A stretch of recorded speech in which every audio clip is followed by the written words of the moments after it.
Freo, and of course Maddie Gay for the Bombers. So they're two to really keep an eye on for me. I can't wait, Cal. Thanks for that, Bryony Dawson. Kirby, you played VFLW here a few times at Windy Hill. It is windy. Which way will the breeze favour, do you think, today? Yeah, look, I think, as Bryony said, it's going to be pretty gusty out there, and I think you need to sort of expect that the kicks might just not go the way that you want it. I was watching both banners be put up in the 50 closest to the grandstand, and one was blowing, which was the Fremantle side on the far side, and Essendon's stayed quite calm. So, yeah, I just don't think you'll know where the wind's going to blow. So what would the coach's tactics be here? Take it round the outer side, or do you get the protection of the grandstand on the broadcast side here at the ground? I think ideally, if you can, you'd obviously like to go with the breeze, but bring it back centre, bring it back corridor, and keep it nice and low. Alrighty, so Laura Pugh's going to be the captain today for the Dockers. She is captaining for the very first time, and Stannett injured her knee in the pre-season, or just before the pre-season, and then she was voted in as skipper for this team, which is rather unusual. So it'll be Laura Pugh. She's in the pink boots this afternoon for the Dockers. And Bonnie Toogood will start up forward for the Bombers. So we've had some incredible results so far. There's Laura Pugh, the captain for Fremantle, as I said, for the very first time. And lining up on the first gamer in Amelia, on the first gamer for Gaylord for the Bombers. Let's get this one underway. Joel Peterson. So Wales and Strom in game number 50 was out there for the toss with Pugh. Immediately wins it down to Miller. Now East kicks the Dockers deep inside 50. And what a start for Amy Gaylor on debut. The Strathmore product takes the mark, and then a very nervous kick trying to exit defence. Pugh able to pounce on it immediately. And the Bombers can try and mop up inside the defensive 50. Kane now, former Docker, Bombers co-captain. Just clears the area and brings some relief, at least for now. The other first gamer in Goff is up there for Essendon in front of that Bowls Club wing where they've brought the boundary in a couple of paces. Good to see some spectators enjoying the facilities out on that outer side where the ball will be thrown back into play. A matchup on the youngster. Emily Goff has got O'Driscoll, who was All-Australian defender last year. That's a big one for the debutante. So a clearing kick out of there by McCarthy, former West Coast Eagles player. Also played for the Dogs. And the mark's been picked off by Maddie Gay. She's playing at her third club, her debut for the Red and Black this afternoon. Here's a chance. Wales gets a little hurried kick away. Shoving the back from Toogood. Brazel was with her. I think that might be the matchup. We'll get Kirby to keep a look on that one, and they bring it round the outer wing. The Dockers have got the numbers. Little stabbing pass and ties on the end of it on your tie. Their leading goal kicker from last year. Now she wants to use the corridor. She's giving it straight to Kane, the former Docker. Would have been a good kick once upon a time. Exactly. Kane offloads and a long kick inside the forward 50. And the Hoovel sent it up to the front end. Scanlon had a play at it, picked up by Bannister, just overran it. And she was letting the Dockers back in. They lock it up inside the forward 50 through McCarthy, but the Bombers with a chance to put a score on the board inside forward 50 at the school end. Tackle a bit high from Brazel. And Georgia Nanscorn will have the free kick, 40 metres out. Maybe the breeze helping her from here. Doesn't look confident with the trip. Lays it up over the head of Alexander. Toogood's out the back. Left foot snap around the corner. Rushed through for the first score of the game. You expect a bit of nerves early on, as you see from a debutante. So, we've seen it. Hopefully they start to settle pretty soon. Let us know if there's any matchups, Kirby, that take your fancy, as Ty tries to get it up to Miller on the wing, but it fumbles over the line. So it'll be an Essendon ball.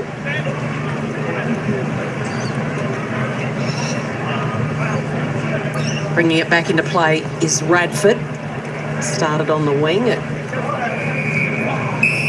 skittles a couple of players. And it'll be a boundary throw-in. I think Gabby O'Sullivan was claiming the lasso, but it's not to be. Maddie Gay stands alongside Gabby Newton just to kick off the play for the Bombers. See, looking down toward Melbourne in that southeast corner of the ground. Clearing kick for the Bombers inside the 50. Up to meet it strongly was Alexander. Taken to ground was Keeney. A strong tackle as that Dockers defence latches on once more. Bombers with the territory and the advantage here. They'd love to capitalise on the entry. Goff goes to ground and she's wrapped up the first gamer. Bannister's exciting around stoppages. You really don't want to let her go in those opportunities, because if she gets her hands on the footy just like Bonnie, they're going to be really hard to stop. First game back from an ACL, Daria Bannister. Of course, former Dog and Roo. He's gay for the Bombers. High kick inside the forward 50. Bounces past the pack. Scanlon out to meet it for the Dockers. Tumbling kick back into trouble. Gaylor with another opportunity to boot the ball. Does so a bit more decisively this time. It bounces and tumbles its way into the pocket. Brazel's there to pick it up for the Dockers. Clearing kick up that outer wing. Ty makes some space. So good using her body. Hands off to O'Driscoll, who got caught.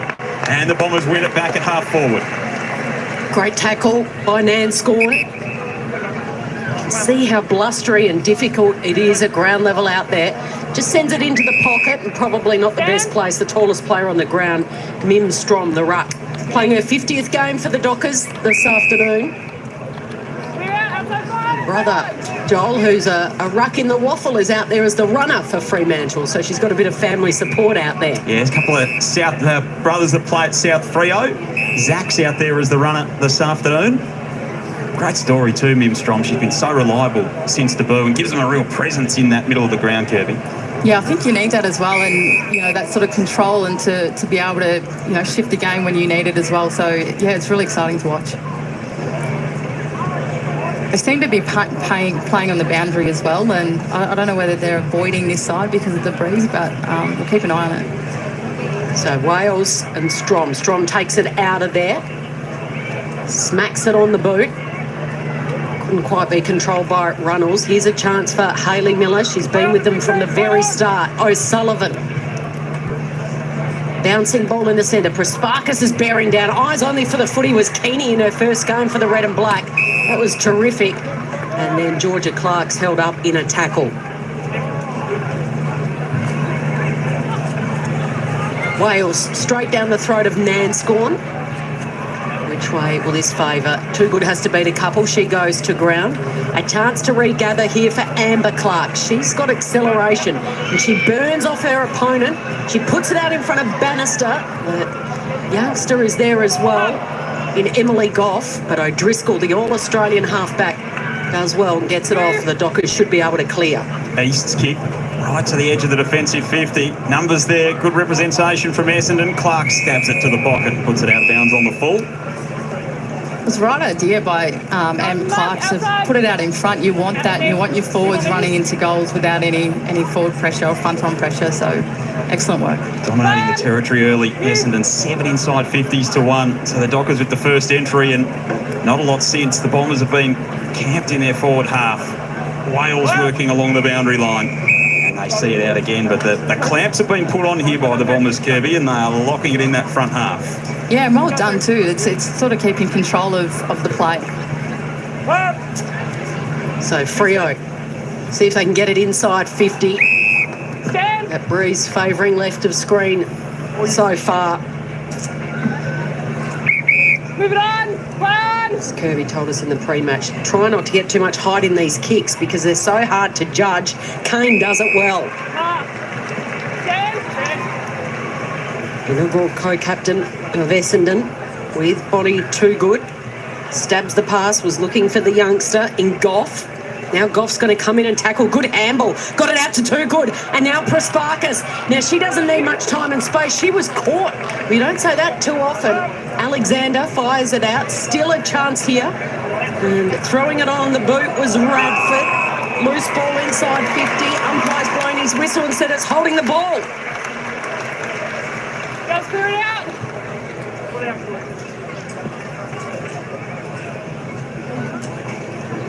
So a free kick for Daria Bannister.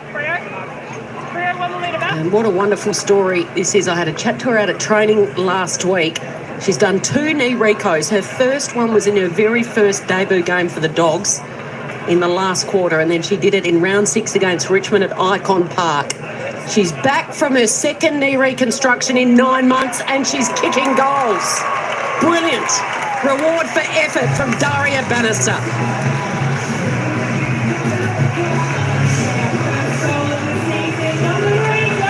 What a great passage of play. They're run and carry, breaking the lines. That's what you want to see. And Essendon, I think, do it quite well. And once they get going, you know, you can see how hard it is to stop. And it is rare for Mads to get caught, but she did. But they were able to capitalise from that. And, yeah, well done to Daria Bannister. It's been a huge comeback. And ACL's never easy. And to finish with a goal, great start for Essendon.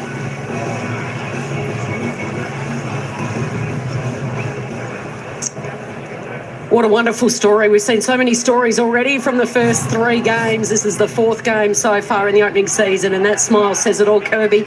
You've done 4 knee recos, is that right? 4 knee reconstructions, and they're never easy. Yeah, it never gets easy. And to get back from 2.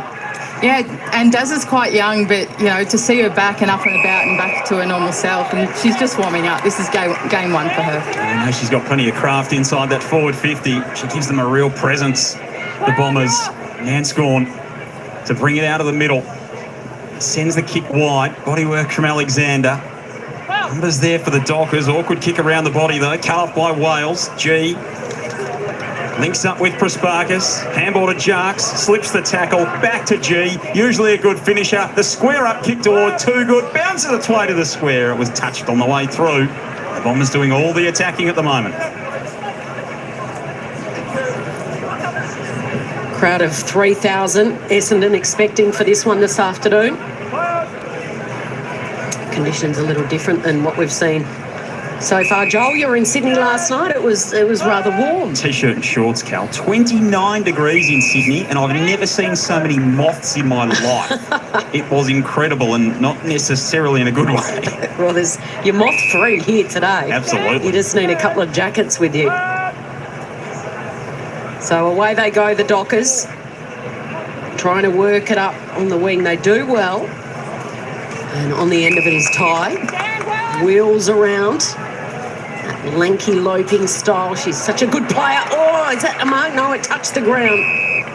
Trying to claim it was Kaufman. And it'll be a ball up instead. And they creep closer to goal here. Beautiful work in the ruck from Strom. Managed to get it down to East, but they bumble and fumble their way straight into the hands of Prasparkas, and the hurried kick out of there. Long down the line, Alexander with a lovely leap. She had O'Driscoll for company, and Nanscorn can't keep it in play. How do they get some ascendancy in the game at the moment, Freo, Kirby? Yeah, I think they worked it out quite nicely just then, and they needed to control it. Obviously, the kick to mark and slow transition stops Essendon from actually impacting that fast play, which is what it looks like they're wanting to do. Tie station deep forward for the Dockers, waiting for it to potentially come in from the stoppage. Brooke Walker's there, dropped it in the tackle. Incorrect disposal. Lally doesn't know quite where to send the footy. That's coming back to Kaufman. Low kick inside the 50. Ty's a good person to kick it to, and outmarked on that occasion by Wales. Terrific grab from the ruck, low down. There and sister Lucy blossoming into 2 of the young stars of the competition. Kick out wide, Keeney and Lally both there. Too good up on the wing, trying to force it loose. In fact, Walker it was who laid the tackle. And another stoppage still on the outer side of the ground. Essendon doing all the attacking since Freo's early foray inside forward 50. They lead by 8 points. As we tick through this first term, the opening game of the AFLW season for the Bombers and the Dockers here at Windy Hill. McCarthy almost with a chance out the back here for Fremantle. Can she run onto the bouncing ball? Knocks it on. It's bashed around inside the defensive 50. Van der Heuvel has a play at it. So too does Clark. Nanscorn with the tackle. Umpire says mine right on the forward 50. So goals hard to come by in these chilly, blustery conditions. Unlike what we saw in the game earlier played at Monica in Canberra, the Giants piled on 10 goals. Their highest ever score. in their 9th season. Oh, that's a beautiful move. Sophie van der Heuvel spinning out of trouble. Over to Nanscorn. Here's a chance for Keeney, the former Gold Coast Suns player. She hits up her teammate on the wing, dropped it at the last minute. Bannister good enough to regain it and gave it over to Keeney. That's good hustle and good pressure from the Dockers.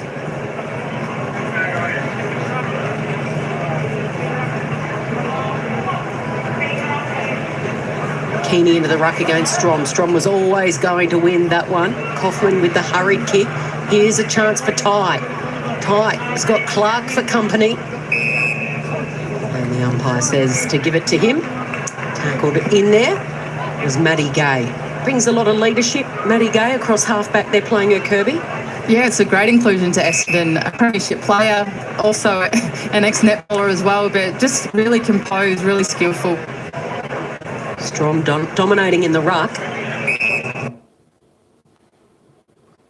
The advantage at ground level at the moment.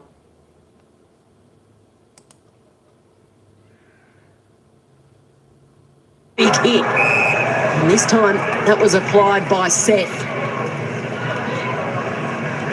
Edging closer to goal. Here comes Strom. Reaches up. It's zooming around again, and another stoppage. They manufacture something here, the Dockers. Miller stationed deep forward to give them an option if this ball can be moved out. Dyke goes to ground, bashed out of there by Keeney. Spills for Clark, has a fresh air, he bounces off her knee in the end. She bangs bodies with O'Sullivan. Gabby O'Sullivan did really well. Clean gather from Brazel. Around the body, Craig's kick. Beautiful half spin from Gay. The fist through it from Scanlon. And socket off the ground by O'Sullivan. Some desperation by Freo at the moment. Trying to surge it forward, the Dockers, but the Bombers' defence standing up. Gay spirals one across the centre of the ground. Coming back to it is Jarks, got the handball forward and they're away here. Essendon. Prasparkas puts it to a dangerous spot, gets out the back. Brazel chasing it into the back pocket. Can mop up for Freo. It's a good exiting kick as well. It spots up Kaufman. So Brazel and McCarthy, the two recruits for the Dockers, have had it 5 apiece, the most for them. And Georgia Nanscorn, 7 touches so far. Is one of 5 Irish women in the team, in Lally. Tries to get it up to the taller Dockers player there, the debutante in Tanisha Kikoak. Started on the bench.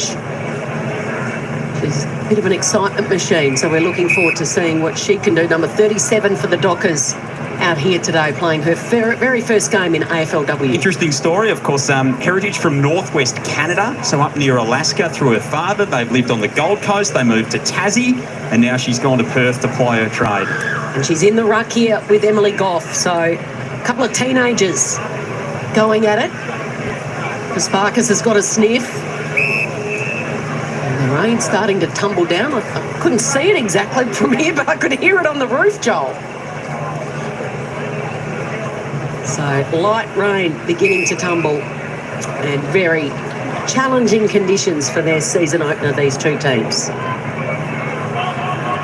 Bombers again camped across half forward, this time Goff wins it down behind her head. Kane was there. Prasparkas getting busy. Dyke's handball forward. Cut off by Lally. He gets the kick away under the Nanscorn pressure. Terrific mark from Gay. Gee, she's got a good pair of hands. Always has, Maddie Gay. Sends it back toward half forward. Alexander's out the back. Won't quite sit for her. Bounced up for Scanlon, run into by Jarks. I'm a little concerned about Bryony Dawson's hockey, so we probably should get down to the boundary line. Bryony, you all right down there? Yeah, it is. It's time to get the ponchos down. Yeah, and I think the rain might be having an issue with your microphone down there as well. So Bryony's picked a good one for a season opener as well. There's wind, there's rain, there's mic problems. We're all going in this first weekend as Miller takes off and is kicked straight to the opposition in Maddie Gay. An intercepting mark. Now she's got Bess Keeney, the 2 new recruits from other clubs, able to hit her at centre half back. The switch is on. Georgia G can get on her bike, mops it up beautifully, turns and spins and puts it out in front of Maddie Prasparkas. Can't get there first. Is that a deliberate lasso? It was. Ray Chamberlain out there umpiring this afternoon.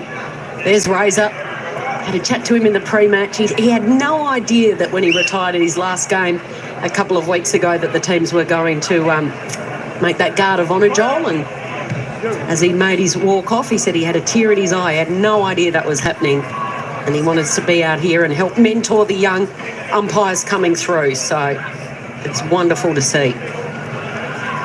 Georgia G gets bumped off it. So too does O'Sullivan. Keeney just pokes it. And it'll land in the lap for the Dockers as the siren sounds to mark quarter time here. And a rainbow. So it's typical Melbourne weather, isn't it? 4 seasons in one day. We've had a bit of sunshine, there's plenty of wind, there's rain, and now there's a rainbow. Which team's going to get the pot of gold at the end of it this afternoon? It's Essendon by 8, 1-8. The Dockers yet to score.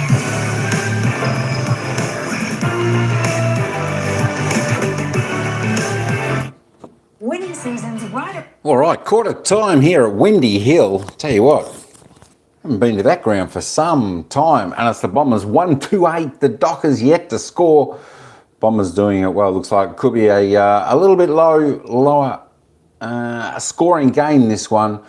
So that means anyone could win this game if they get a little bit of a run on in the match. But the Bombers doing it well. Let's just have a look at the leading disposal getter for this game, and it's Nansqueen. I think that's how you say it, with 7 disposals there for the Bombers. 5 kicks, 2 handballs, 5 tackles, doing well. Prespaxi, is that it? I don't know. I tell you what, some of these names are a little bit more difficult to pronounce. 5 disposals. So the ball getting pretty well shared around through everyone. No dominant player really on the ground at the moment. Hayley Millett there for the Dockers, best on 5, with McCarthy on 5 and Jesse Lowe on 5. A lot of the players there all on 5 disposals, of course. Just the one, the 7. So we'll just keep going down the board, see how they're going, and then we'll go across to the goal scorers, which I think there could only be one. Maybe that's Bannister for the Bombers there. She's had 3 disposals. 1 kick, 1 goal. Can't ask much more than that. All right, there are your stats for your players in the opening quarter here. And of course, the goal, the only goal of the match, Daria Bannister there with 1. So there we go. Actually, while I'm there, let's just have a quick look at the team stats, see where they're going. So it's pretty even in all the team stats there, 62-61. Both teams getting the ball enough. Kicks, handballs, pretty even there. Inside 50s, 11 there to the Bombers just for their 3 scoring shots. And of course, 6 there to the Dockers without scoring. So their efficiency inside 50 yet to register. Only 27% there for the Bombers. Disposal efficiency, well, the Dockers are a little bit better in that aspect, but not putting it on the board. The hit-outs, it's the Bombers by 2. The clearances, it's the Dockers by 2. 1 each for the centre clearances. The Dockers in the stoppage clearances by 2, 7-5. Contested possession, reasonably even, 31-25. As the uncontested turnovers, nice and high there, 15-19. Bombers with a little bit more pressure there. We're not too far away off the bounce of the ball for the second quarter. And of course, just having a look at the live ladder there, the Giants had a big win earlier on. And of course, they beat the Western Bulldogs. Their percentage is 800%. A little bit like Essendon's at the moment. Of course, this is about game 4 of the opening round here of the AFLW season. We could be in for some good matches throughout the season from the ladies here. But there we go. It's the Bombers by 8 points. Let's welcome in Harvey. Here you go, and welcome back in. He's wanting to do the showdown. Are you ready to see the Port home ground with the new lights? That would be nice. I don't know whether we've got to see that yet. So that'll be good if we cover that one. We'll be able to, at least I'll be able to see it anyway. but it looks like Carly wants the showdown game as well. The only problem is the Geelong-Melbourne game starts at 7:15 and the showdown game starts at 8:30, so I wouldn't be able to do both games. I just have to pick one or the other. So it looks like if a couple there are looking for the showdown, maybe I'll change that, because I was thinking about doing the Geelong-Melbourne game, but maybe we can change that and do the Port Adelaide game, the showdown. That would be pretty good. That would be pretty good, actually. So why not? I'll have to make a new thumbnail and change that one over, and we can do the showdown, which would be pretty good. But it's the Bombers here by 8 points, 1-8 to the Dockers yet to score. Tell you what, the sun's shining down there at Windy Hill. It's not too bad. Doesn't look like there's much breeze at all. Well, there's a little bit of breeze. Actually, looking at the trees there, there's a little bit of breeze blowing, but nothing that should affect it too much, I wouldn't think. But let's head back down to the ground before the bounce of the ball takes us into the second quarter. We're just having a talk to Natalie Wood, the coach. Ways to have better attack and keep the ball up front half a bit more. And it must have been nice to see Bannister up and about kicking the first goal. Yeah, that's a great news story, isn't it? She's worked so well off the pre-seasons, come back in really fine form, and for her to get that reward's fantastic. And what are we looking towards the rest of the game? What's the focus? I think if we can get the ball winning it sort of hard on the inside, but then being prepared to move it into the space and get some good looks inside, that'd be good for us. Thanks, Natalie. Thank you. Natalie Wood re-signed for a further 2 years. Could become the first woman in the competition to coach for 5 years. And they finished in the finals last year. Essendon, 7th with their 6 wins and 4 losses after finishing 10th in their first year. This is their 3rd year in the competition as the second quarter gets underway. Of course, looking to win a final for this football club. These Essendon women, and they look to be on the right path and have made a bright start here. Clearing kick out of the middle from Newton, who's being thrown onto the ball to start this second term. Van der Heuvel stands in the road for Essendon to Gay, who's been busy early on debut in the sash. Beautiful roving from Prasparkas, attacked it at pace and was so clean. Kicks inside 50. Lovely gather from Alexander. Out toward the boundary line. It's knocked away from Bannister.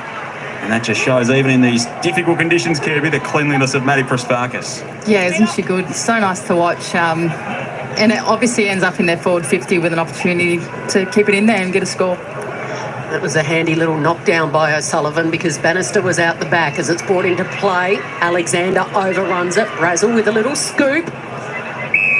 And was that a push in the back? It was against Bannister. So the free kick going to East.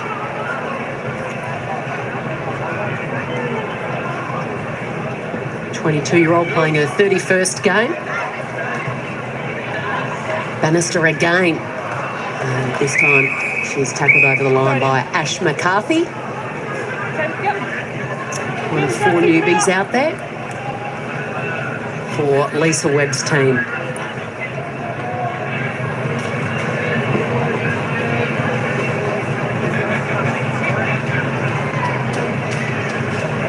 Wales and Strom. Wales assumes front position. Strom, roving her own work, fired out of there by East. Chopping it off, Radford. And up and under, Bonnie! Oh, big collision! Bonnie too good. It was friendly fire in the end with her teammate. Amber Clark is down as well. Oh, that was massive. Eyes for the ball, desperate stuff.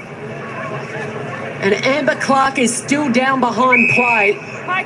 And she looks like she's in a world of pain at the moment. There's some real concern here for the teenager from Nari Warren, playing her 21st game and too good, tough, up, coming to the bench. Notable, Cal, that Ash Brazel came over and was checking on Amber Clark straight away as well. So here's how it happened. It's always courageous going back into the flight of the ball. You don't know what's coming at you, and you've got, Bonnie too good with the size that she is as well, and with that sort of impact, that collision doesn't look good. So Bonnie Toogood just sucking in the oxygen, and there's real concern here for Amber Clark. So play will pause for a bit. It's all about the health and safety and well-being of the player, of course. Let's get down to Bryony Dawson. Bryony? Yeah, it's pretty sombre down here. That was absolutely gut-wrenching watching that, because she did really go down hard. And the crowd, I can tell you, is absolutely silent down here, just waiting to see if she gets back up or if we're going to be stretch it off. It looked like the collision might have actually KO'd her. Yep. And knocked her out. So there's not any movement there whatsoever.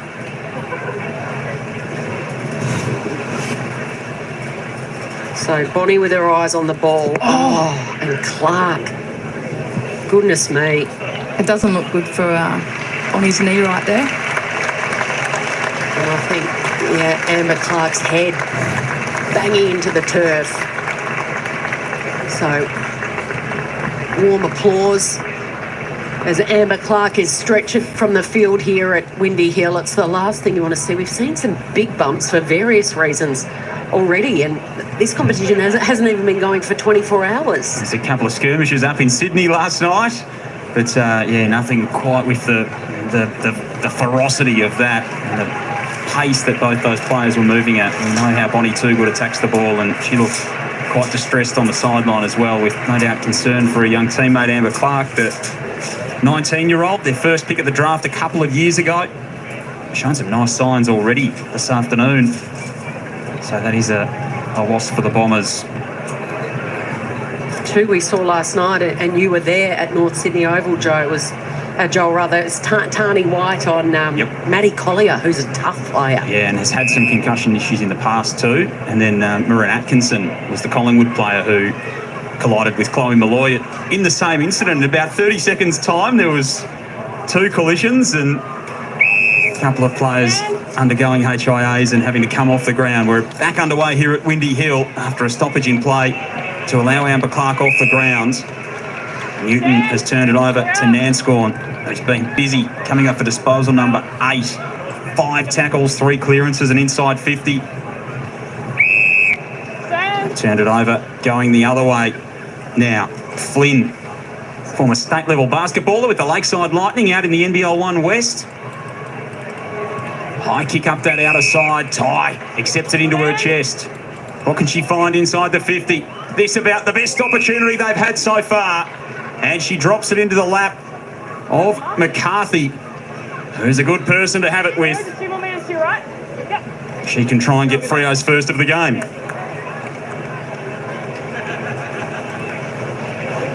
This would really settle the nerves. First game for the Dockers, 44 all up.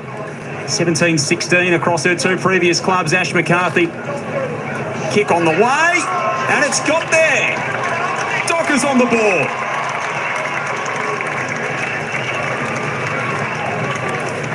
Yeah, Essendon really need to make sure that they stay composed and in control and regroup. It's hard to lose 2 of their players in a big hit like that, but they need to play back on their terms as they were in the first quarter, isolating the forwards and playing a tight one-on-one to be able to help outnumber.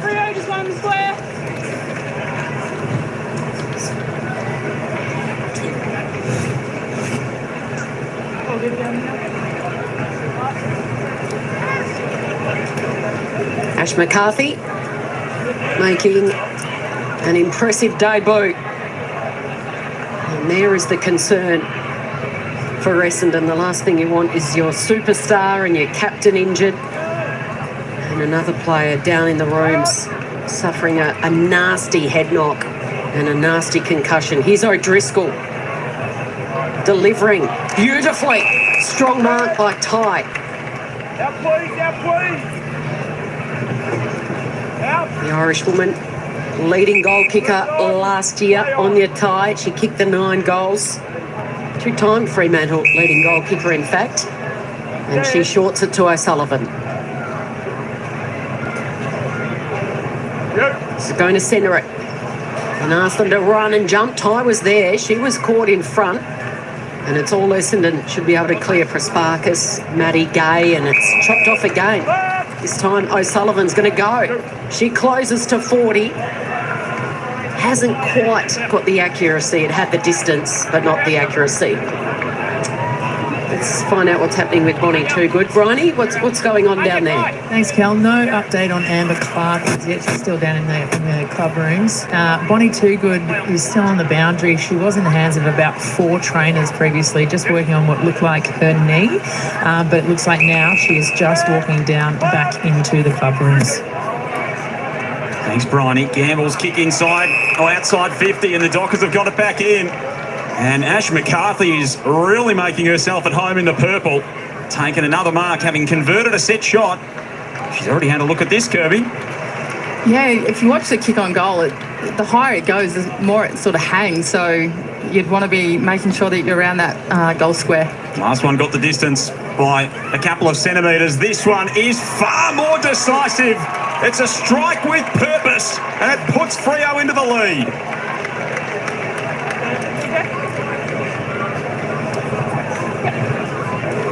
Ash McCarthy, first game in purple.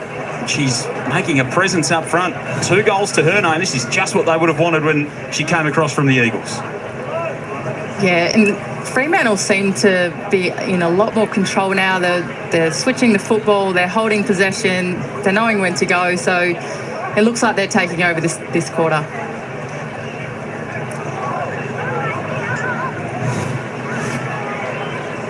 So a couple of goals in a couple of minutes. Thanks to McCarthy. As I mentioned, one of 5 Irish women out there. 4 goals, 6 from her 10 games last year. Traded from West Coast. Also started at the Dogs. Back underway in the centre, and here they go. Miller with a fresh air. He picks it up and goes again. Nan Scorn. Chris Barkers tries to barge her way through. She's going nowhere. 33 Irish women across the competition this year, Cal. And we saw one involved in a collision last night. Her first game she started on Chloe Malloy, didn't she? Yeah, it's a welcome to the AFLW. Atkinson. Free kick here for Strom. Gives off the handball. Hurried kick. Came off the boot of O'Sullivan. Well played down there. Got that handball away quickly in time. Morecambe. Prasparkas. Keeney. Waiting at the back is Brazel. Returning home to Perth after wrapping up her netball career, winning the Netball World Cup with the Aussie Diamonds last year. Incredible career. She's juggled the netball at such the elite level, and also the footy with Collingwood. Ty, Nan Scorn. Hurried kick. Just bangs it out of the danger zone. Mopping it up here for the Dockers is Craig. Up against the boundary line. Keane, happy to see it over. Great initiative that the Essendon Football Club came up with. They brought the boundary line on that outer side in by 1.5 metres, which allows for a walkway or a thoroughfare between the actual ground and the bowling club. So it means fans can get right around this ground, either sit up in the grandstand or hang over the fence. Community footy style. Nan Scorn, lovely little sidestep. She's been impressive. Up for disposal, number 11. Again, the Dockers are able to chop this one off. Brazel puts plenty of air in the kick. Strom, charging through was Nan Scorn again. That's a big tackle. Wales able to pick it up, throw it on the boot. Dockers with the numbers, and they clear here. This is Mulholland sending it inside 50, 1-on-1, tie at the back. Anya will play on, and that's 3 in a row.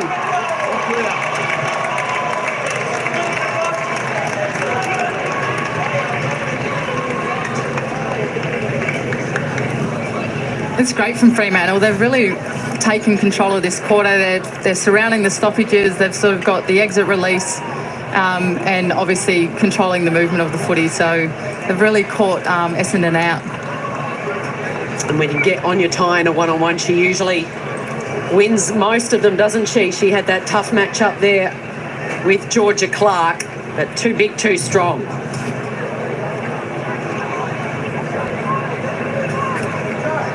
What are your thoughts, Kirby, on the impact that the Irish women are having on the competition? More and more are coming over, getting involved, and Ty's been one of the best, hasn't she?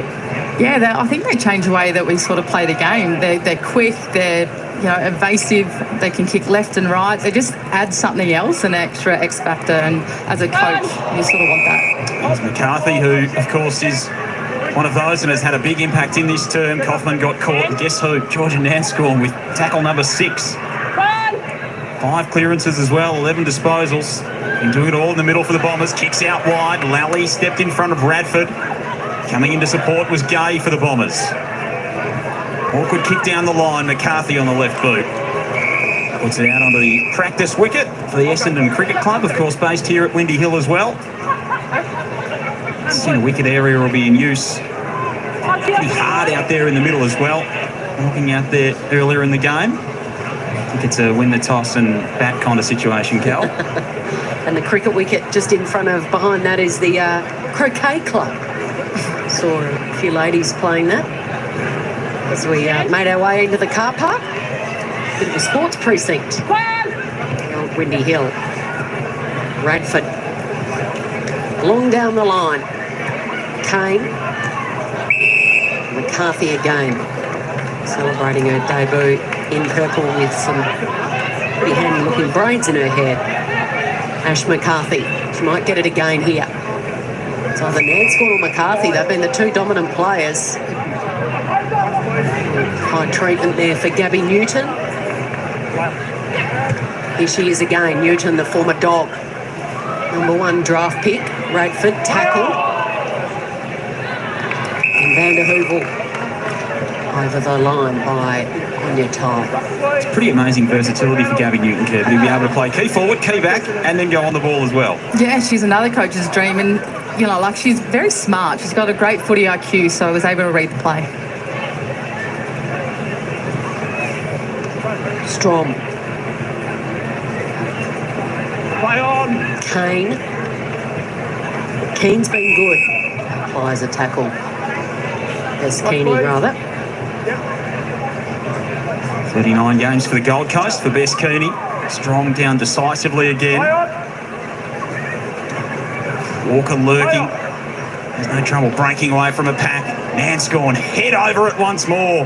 Just burrows her way through. Not so flash with the kick, and Razzle read it best. Said that a number of times before. Pumps the Dockers inside the forward 50. Running a jump at it from Miller. Spilt to Strom. McCarthy's out the back. 2 already. Snaps on goal here. Almost the hat-trick for Ashley McCarthy. And it's run down on the goal line. It's been a dominant term from the Dockers. They might have a look at this.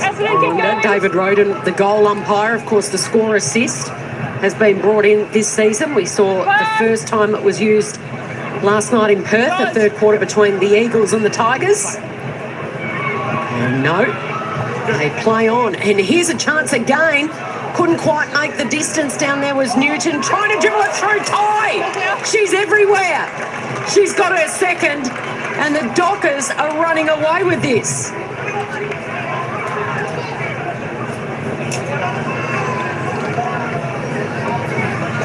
Kirby, how have they been able to turn this one around?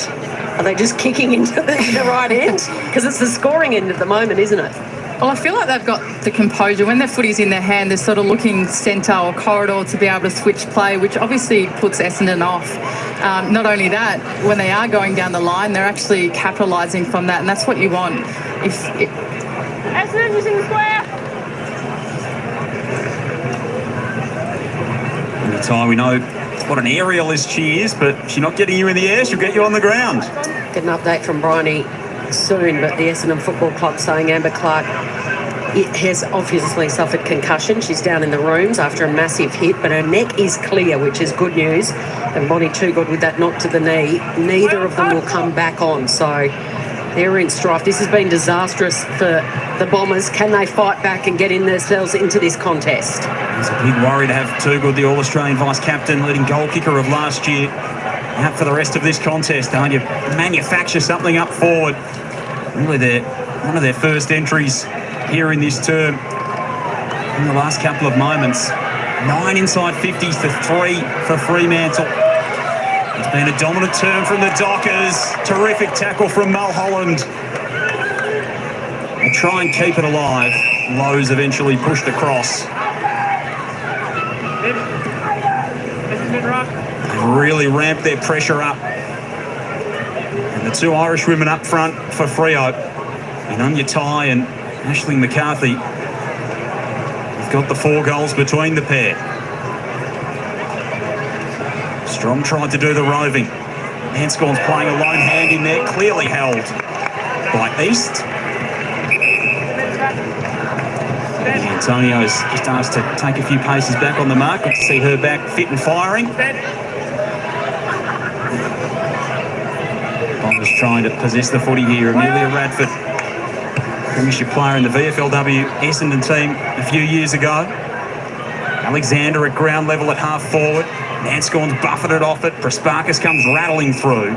Can't clear it. And another stoppage.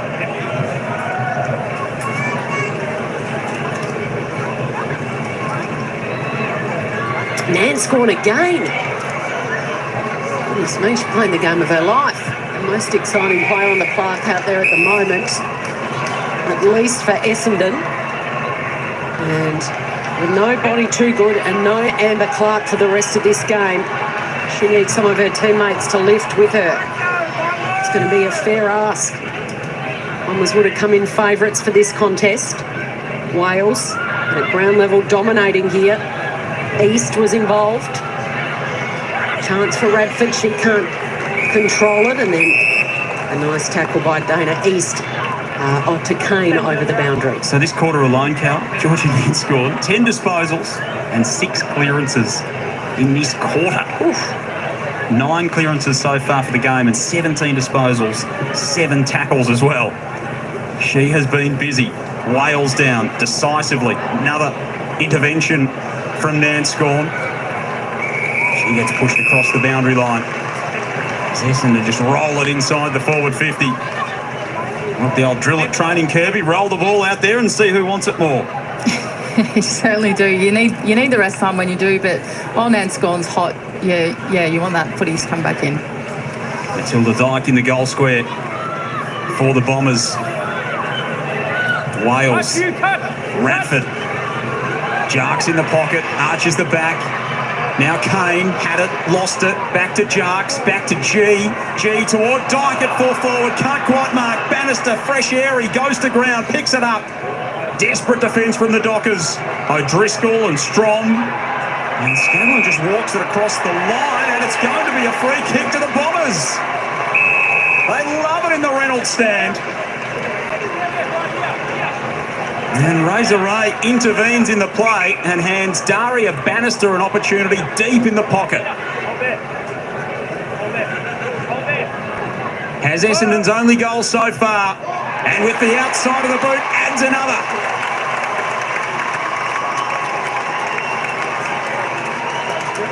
Clinical finish in the end.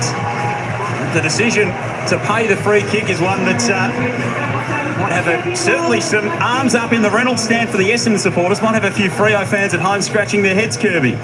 Yeah, well, it's undisciplined, like, to be able to step back into the points, probably knowing that, that's not the right thing to do, but Essendon really needed that goal, and it's good to see him get another score on the board. Was she not under pressure? Right call, John? Yeah, I mean, you could argue it's a corral more than a chase, but there's someone right in front of her. I'm not really sure where she's meant to go. She looked under pressure to me, but Bannister will take it. So they're all multiple goal kickers. We've only had 3 players out there kick goals. Bannister with 2, McCarthy with 2, and Ty with 2. Big 2 minutes coming up before half-time here. Essendon had the momentum. 4 in a row to the Dockers. And now Essendon with a little bit of momentum. Can they eat into this margin with one more major before the siren sounds? East. Quick hands. It was Miller with a bouncing ball, charging out after it, overrunning it was Van der Heuvel going to ground. And the umpire says that is holding the ball. Free kick here for the Bombers. On your tie. It's a great tackle by the teenage debutante Amy Gaylor from Strathmore. Big kick as well, and Wales takes the mark. It's paid. Can they keep their composure in this final minute? There's no Bonnie Too Good down there. She's off down in the rooms with a knee injury. Slips through the hands of Alexander, their other key forward. Prasparkas tries to do something with it. Jarks and Nanscorn apply the tackle on East. They manufacture something going into half-time here, Essendon. Big tackle laid by Newton. Prasparkas hands the ball back to the umpire. Strom down. Miller. Scanlon definitely under pressure that time, but didn't get the handball away correctly. Free kick going to Wales. Needs to move it quickly. Kick was touched on the way through. Almost fell in the lap of Scanlon again. Brazel's dragged down. And another ball up. So the seconds ticking down in this first half. Dominant term. Freo's entire score has come off the back of quarter time. Bannister's got both for the Bombers. Kakoak in the back pocket. Bannister goes to ground again. Tackled by Newton. Umpire says it was high. And a free kick to Daria Bannister, who will have a shot after the half-time siren. Deep in the left forward pocket. This won't be an easy kick, Kirby. No, not at all, but it's great to have a set shot or a shot at goal on the siren as well. If anyone in this Essendon lineup can do it, you'd think it'd be Daria Bannister. Looks like she's going for the barrel and doesn't get as much of it as she'd like. It squirts away into the centre of the forward 50. And at half-time, a dominant term from the Dockers. They turn an 8-point quarter-time deficit into a 12-point lead with a 4-goal second quarter. It was the equal of any quarter they had in terms of scoring all of last season. And they've done it here in their first game of the campaign. 4-2-26 to 2-2-14. And that was quite the turnaround in this ball game, Kirby. Yeah, it was. And you can see where Essendon have control of the footy. They're looking central. They want to go corridor and be able to switch play, but they're also not afraid to sort of kick it long and take the game on. On the turn of that, Essendon really couldn't hold that. The fire starter for the Dockers was Irish woman Aisling McCarthy, who's with Bryony Dawson. Thanks for joining us, Ash. You're having a pretty good day at the office, mate. 2 goals on the board already. Yeah, look, I'm playing my role. I go through the mids and a bit forward, so it's my job to get dangerous up there. And obviously, we're getting good supply of it there in the second quarter, so just finishing off. And, how are you settling into the club? It's your first game with the club today. Are you getting the good vibes around here? Yeah, I'm loving it. To be honest, I feel like I've been here for years. I suppose having that big off season, I've built a lot of connection with the girls, and obviously the 2 practice matches as well helped to gel as a team. And yeah, I'm just loving life here. And in Melbourne, we like to give you 4 seasons in one day. What about these conditions? Well, I'm from Ireland, so I'm pretty used to it. But yeah, look, we've been ready for this. We played 2 practice matches, one in the sunshine and one in the piss and rain, to be honest. So we're ready for all conditions. Awesome, thanks, Ash. Thank you. Aisling McCarthy making the most of the conditions here at Windy Hill. So are the Dockers. They go to half-time with a 12-point lead over the Bombers.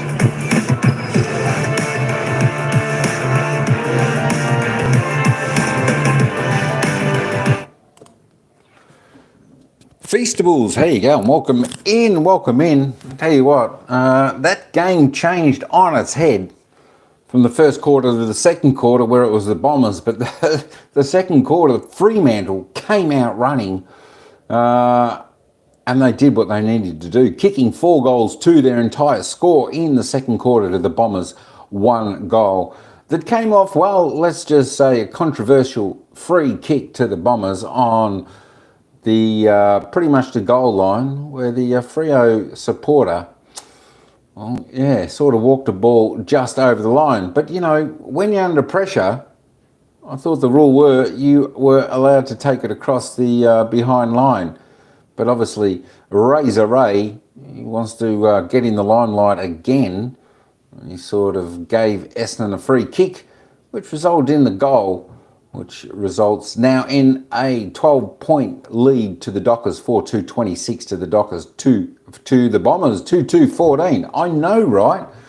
If you're watching the game too, you'll definitely understand what I mean there. I thought it was well and truly okay for her to step across. She was being corralled by many Essendon defenders there. So I can't see what the issue was. But yeah, Razor Ray said, no, I'll give you this one. I want a little bit of limelight. I want to give a free kick that will be controversial and they'll talk about me a little bit more. That's Razor Ray for you. I tell you what. But it's a good game here, folks, at the moment. It's anyone's game. Let's just have a look at the leaderboard for the disposal of your favourite player. Nan Squarren is on 17. She's having a real good game there for the Bombers. 17, leading the way by 5. 13 kicks, 4 handballs, 1 mark, 9 tackles. I tell you what, they don't come much better than that. Hayley Miller for the Dockers and McCarthy, both on 12, both with 8 kicks, both with 4 handballs, both with 3 marks, 3 and 4 tackles. Brazil there with 10. Storm with 9 possessions there. Mim Storm there for the Dockers. Let's keep going. Madison Gay there with 9 possessions, 8 kicks, 1 handball. They made the new rule where if you go behind the goal line on purpose, it's deliberate. That's true, but I always thought there was a margin. So if you got a couple of metres and you're under pressure within that couple of metres, that it was okay to take it across the line. But of course, you don't want to deliberately take it across the line when you're not under pressure. If you're under pressure, well, I thought that rule was brought in for that. I think that rule was brought in. It was one of the grand finals, I think. They just kept walking. Was it Hawthorn or Geelong? One of that grand final. I think one of them kept on walking it across the line. So I'm pretty sure that's sort of when that rule originated from. But yeah, I thought she was under enough pressure there just to step back over the line. So I don't know. There we go. The rules, eh? They seem to change and it's hard to keep up with them half the time. Well, week to week, they sort of get a little bit different. For the coaches, the players, the supporters, it's all a little bit confusing at certain times. But, we just have to adjust to it. Anyway, that is your disposal getters. Let's have a look at the goal scorers. We've only got 3 goal scorers on the ground today, and they're all multiple goal scorers. We've got Ain Tiggy, Tai, I suppose that's how you say the name. She's got 2 goals from her 7 kicks. Alice McCarthy, 2 goals from her 8 kicks. And of course, Daria Bannister, who looks pretty good out there, the Irish girl. She's got 2 goals from her 3 kicks as well. The fantasy points, here we go. Nan Squarren up to 91 points. She's scoring really high up until half time. That's fantastic. Mim Storm, 72. And the rest under that. The team stats we'll just have a little bit of a glance at. I saw a video and it was Hawthorn. Yeah, that's right. Yeah, I think it was Hawthorn that kept on running the ball back through the line. All right, let's just head back down and listen to the commentators. And when they're done, I'll go back and have a little bit of a look at the team stats. Joel Peterson, let's have a look at these Chemist Warehouse highlights in the first half. Georgia Nanscorn has been everywhere. And she's been playing a bit of a lone hand for the Bombers so far, Cal. 17 disposals, 9 clearances in that first half as well. It was all Fremantle in the second term, but Daria Bannister started off. She's got 2 goals. Anya Ty's got 2 goals. Ashley McCarthy's got 2 goals. Everyone that's kicked at least 1 has got 2 so far. They're all doubling up, but first season in at Fremantle, coming from the West Coast Eagles. Ashley McCarthy giving them just what they wanted. The first one only just got there. Her second set shot, she went back and kicked with a bit more decisiveness and a bit more vigour. And that really got them going. They started to get their hands on the ball, and maybe with the breeze at their back in that second term, that was what really started to fire things up for the Dockers. Yeah, and you mentioned, McCarthy's had 12 disposals, 2 goals. Nanscorn's had it 17 times. The clearance record record for your information is 16, which Charlie Rowbottom holds. So she could be Georgia Nanscorn on record pace here this afternoon. So many recruits, new recruits to talk about, and of course the biggest name, she's a national sporting figure, is Ash Brazel. She's won a World Cup with the Australian Diamonds. She's played for Collingwood, and here she is starting off halfback for the Dockers for the first time today. And she was really busy early. She had to do a lot of work early when Essendon surged the ball inside the forward 50, but 5 intercepts for the match. She reads the play so well and uses it really nicely too. She certainly does. Okay, stick around because we're going to find out there's a couple of big injuries for Essendon. Bonnie Toogood and Amber Clark, they are done for the day. We will get the latest from Bryony Dawson right after this.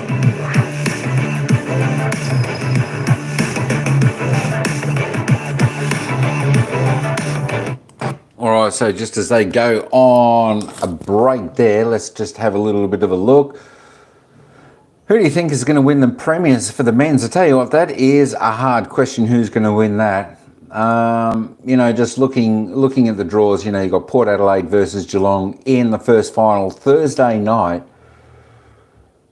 The way Port have been playing, you know, they're going to be hard to beat in that game. I think the Cats are well and truly up for the challenge, but I think Port Adelaide might take that game out. Bulldogs, Hawthorn, I tell you what, unfortunately, they are two teams I wish weren't playing each other in the first final, because I think they're both teams that could have gone a fair way into it. That being said, I think if Hawthorn can win that match, you know, I think they've definitely got the belief and the form and the game that can sort of go, you know, all the way to the grand final. The only thing with the Hawthorn is, have they got the experience in finals, in the big games? I mean, all these teams, you know, they're going to bring the heat, they're going to bring the pressure, and it's going to be on. You know, not like some of the other teams where, you know, their running sort of game, they've broke the hearts of some of the other teams, and their pressure has outrun the others. But with these 8 teams in the finals, I think they all bring incredible pressure to their game. So it's not going to be as easy for the Hawks. Sydney, the Giants. You know what? If Sydney in that game, if they get off to a slow start, the way the Giants have been playing, you know, if they get off to a good start, the Giants, then it might be a little bit harder for Sydney to peg the Giants back. That being said, you know, Papley and Isaac Heaney and some of those players come back for Sydney, and they've got a full lineup, and they come out firing. They had a good start to their first quarter last week. And of course, if they do that, Sydney know finals, Sydney know the pressure, Sydney know what it's like to play the big stage. And that's going to hold them in good stead. And if Sydney can put the pressure on the Giants, then I think Sydney possibly will win that match. I think the Lions and Carlton, I think the Lions up there, I think the same with the Lions a little bit. They know finals. They know the pressures. They know what needs to be done. Of course, they were the runners-up last year to Collingwood. I think the Lions can possibly get that job done over Carlton. So that being said, I think if Port Adelaide win, Hawthorn win, Sydney win, I think Brisbane win, then I can't quite remember who plays who in the second round of the finals, whether Port Adelaide, which teams they win. But yeah, going forward, you know, I think the one thing with Port Adelaide and, well, Sydney and Brisbane, they'll have home finals, especially if they win. And Port Adelaide, Sydney, home finals into the second week for them. It's going to be hard. You know, I'll give Port Adelaide a chance. They're going well, but I'll tell you what, if Sydney bring the form they have, it could end up being, I don't know, maybe Sydney-Brisbane grand final. Tell you what, she's a tough one. I just have to see who plays who. You reckon Port or Geelong? I tell you what, the thing with Geelong, you know, when they bring their good football, their best football, they're really good. But I think with a team like Port Adelaide, they may just have a little bit too much run for Geelong. But I tell you what, we are in for 4 of the most exciting finals games we've seen in a long time coming up, starting next Thursday night with Port Adelaide and Geelong. And of course, what better action on the Friday night with the Bulldogs and the Hawthorn. I think the Bulldogs and the Hawthorn, that's probably the match of the round out of all the finals. That's going to be the most interesting and probably most watched game of all. Who wins that? And of course, Saturday afternoon, Sydney Giants is going to be a cracker. And finish off with the Lions and the Blues. Who knows who's going to win that one? But it should be, it's going to be a fantastic finals for the men's. Really looking forward to it. I think it's going to be the one of the best final series we've seen in a long, long time. And you know what? I think most people, they still are unsure who's going to actually make the grand final, let alone win the grand final. We'll just have to see. We'll have a little bit closer idea after the first round of finals. But yeah, should be a cracker. Should be a cracker. Anyway, thanks Feastables for coming in. You reckon Port or Geelong? Yeah, good luck. Good luck. I'm not sure what the. Let me have a look. Can I see the price of the grand final? There we go. So actually the Sydney Swans are favourites to win the grand final at $4. Port Adelaide a second favourite at $5.50. Geelong are $9. Fourth favourite to win the flag. The Giants are $6. Brisbane Lions $8. Western Bulldogs $10. Hawthorn $12. Carlton $34. Actually, Carlton's probably good value there at $34 if they can get over Brisbane. That should be pretty interesting. But it's still pretty hard to go past one of the top two teams there with the home finals. They're going to have there, so it should be pretty good. Be pretty interesting. Anyway, let's get back to the game. The game started. I'm a little bit behind. Here we go, third quarter, Essendon Fremantle. It's Freo by 12 points. And kicks, tries to exit the defensive 50, Strom. Floating around at his time, really busy in that second term with 2 goals. She and McCarthy sharing the 4 that Freo have got to half-time. Wales, Prasparkas awkwardly slips as she kicks there. East chases it toward the boundary line and no one can keep it in.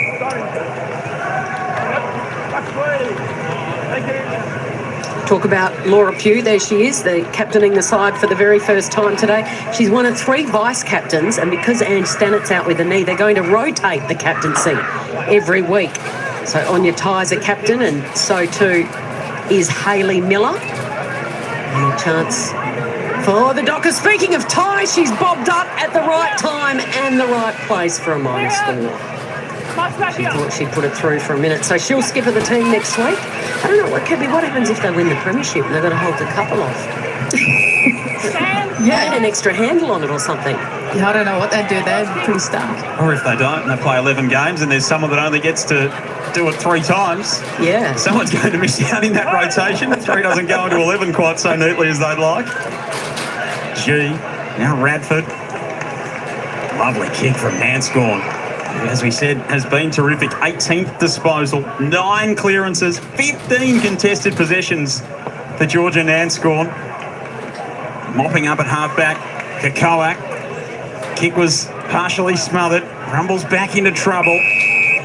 Some good tough stuff on that outer side.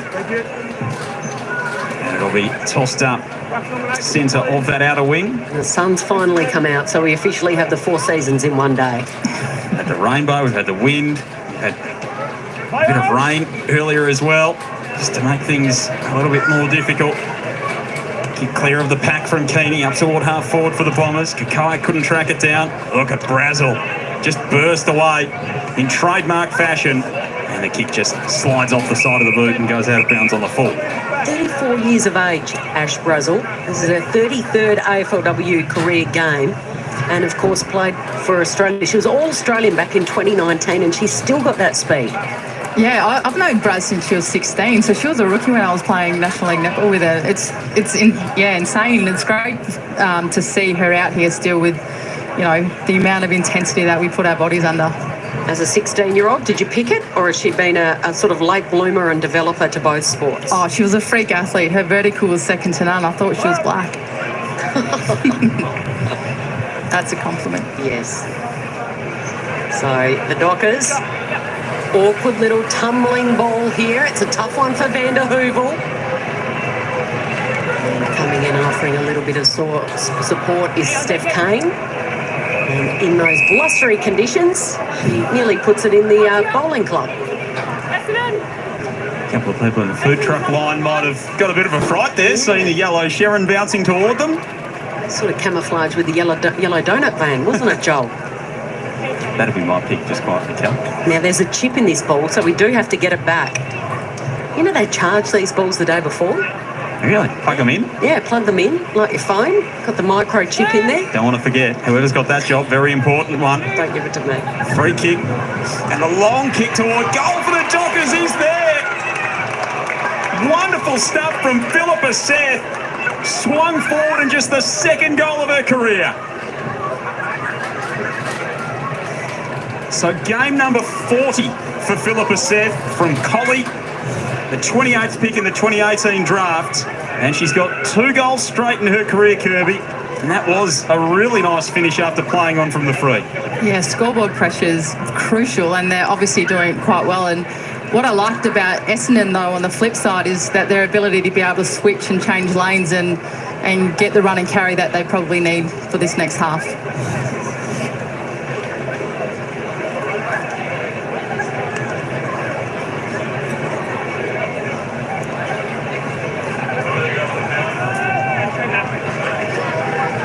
So that lead is now out to 19 points. Prasparkas needs to get a little busy. How have you seen her afternoon and her stats so far, Kirby?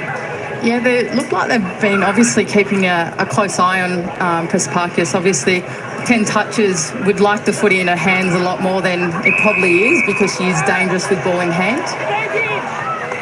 Play on advantage here for the Dockers, and they're going to go again. It just goes over the head of Miller. Georgia Clark's in a bit of strife. Miller follows up with the tackle. And the umpire said, good tackle. It won't be rewarded though. It'll be a ball up. No prior. Razor Ray in the sunshine. He's come out of retirement for the AFLW. And we love it. Well, not really, because he just said he wanted to come out and mentor the young umpires coming through. Good to see when he left the MCG the other night. It was actually some positive news for umpires, Joel. He's done a lot. He's done a lot in that space, Cal. He's been really good for the umpiring fraternity, which we know, particularly at community level. He's certainly got the challenges in terms of participation, but what a wonderful way to be involved in our game. Front row seats to all the action. At the moment, it's front row seats to a pretty impressive performance from the Dockers. 5 of the past 6 goals in this game. The run of O'Driscoll, pumping Freo inside 50 again. Ty trying to work her way to the front of the pack. Pressure's on inside forward 50 for the Dockers. Again, they are able to lock things up. A good tackle from Mulholland. And they are not giving Essendon any room to breathe. Flynn goes to ground. And again, another strong tackle is laid. As Maddie Prasparkas picks herself off the turf inside forward 50. Yeah, she's trying to lift her game. She's got to get involved more. Van der Heuvel stripped of it. Wales, great smother. Look at the pressure that the Dockers are applying. They just look hungrier at the moment. It's almost like a pinprick in a balloon when that friendly fire horrible collision happened earlier in this match. Bonnie Toogood and Amber Clark both off for Essendon. Silence the crowd. They need Prasparkas to stand up.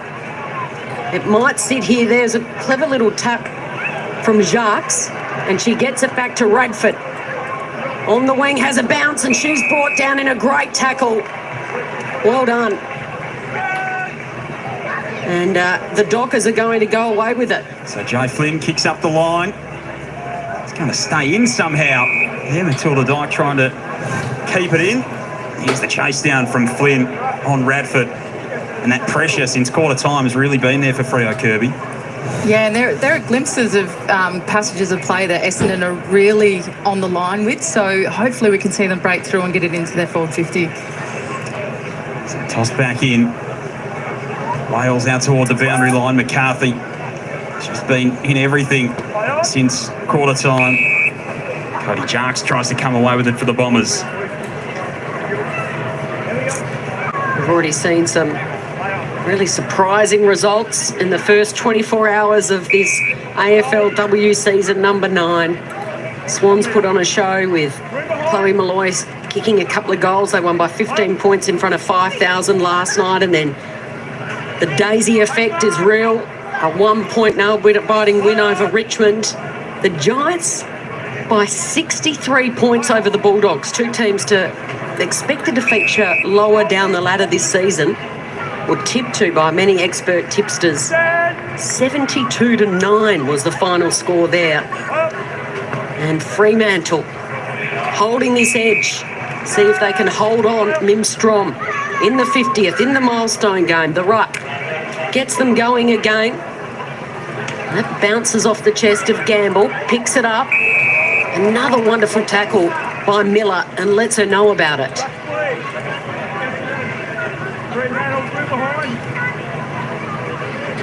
Their tackling has been fantastic. Tackled this time was Kaufman. And it will be rewarded for Sparkus. How does she lift her team, Kirby? Maddie Prasparkas, what's she telling herself? What's she trying to do? When you've lost your captain and you've lost another little goal sneak up forward and you're 2 players down on the bench. Essendon are at their best when they're on the move. They're looking for the running carries. They're trying to give off those quick kicks and running numbers. Right now, they're just going long down the line, so they need to start to work for each other. Sullivan was brilliant then, bunting it down and it rolls into space. This is a chance for Gaylor. Puts it on the trusty left, the teenager. Head over it is Kane. And Kane this afternoon. Pretty quiet. 5 disposals for Steph Kane.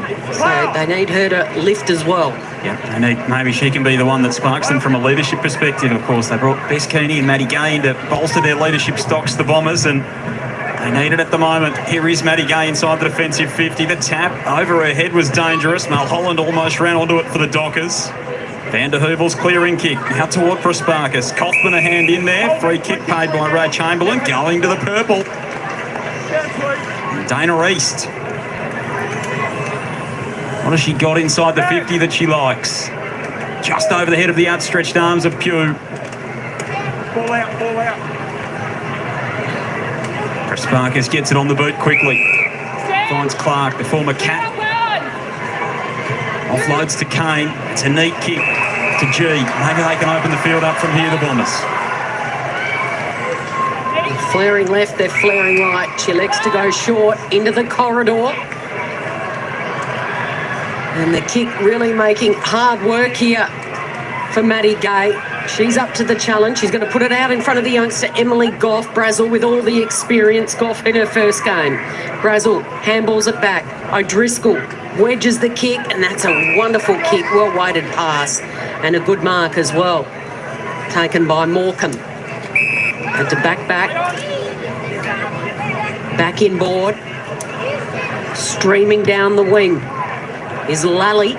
Kick inside 50, needed to be precise, it wasn't. Wales throws it on the boot and it's gone straight down the throat of East. So Dana East is coming up for possession number 14.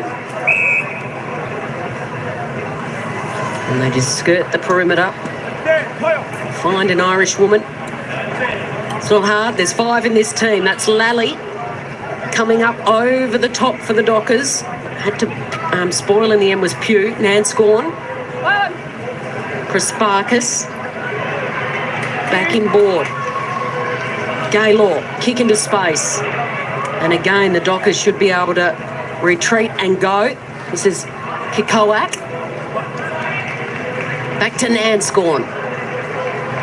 Can they set something up now? Georgia G uses it beautifully by foot. Well, she usually does. She tried to put it out in front of Amelia Radford. But again, O'Driscoll just too dominant down back. Reads it beautifully. Premier interceptor in the competition last season, Emma O'Driscoll. Best and fairest runner-up, All-Australian. Turnover. Capitalised upon. Kicking field from Brooke Walker. Sophie Alexander. A little bit further out than she'd like, perhaps. Kicks inside the 50. Goff stretches, can't mark, came down to G. Radford's kick, smothered by O'Sullivan, who runs away with it. It was thievery from Gary O'Sullivan. Bites it off short to Miller. Really struggled to get her body right last year, Hayley Miller, but seen a couple of chase down tackles and burst efforts from her so far.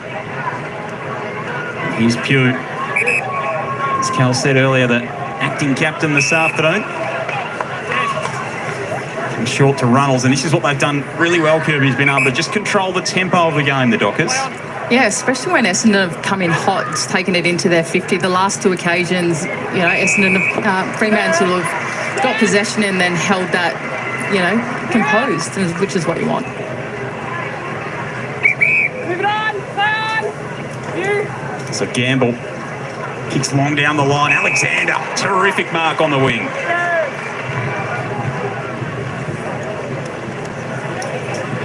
Usually doing her best work inside 50, Sophie Alexander. Little give here from Jarks. Hurried kick in the pocket. Dockers are there. G with the tackle. Ask the question. And that's not to be. So they're looking a little anxious. This red and black crowd. The best player isn't out there in Bonnie Too Good. A chance here. Can they snare something? Radford threw it on the boot.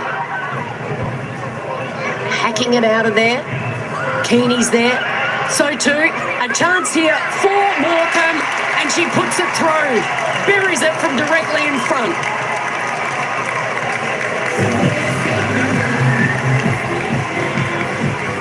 Lifelong Bombers fan Alex Morecambe, growing up at Warwickabeel in Western Victoria. Family's here, they've made the trip down today, and her first goal in the AFLW. Memorable moment, Kirby. Yeah, and from the back line too, wouldn't you mind?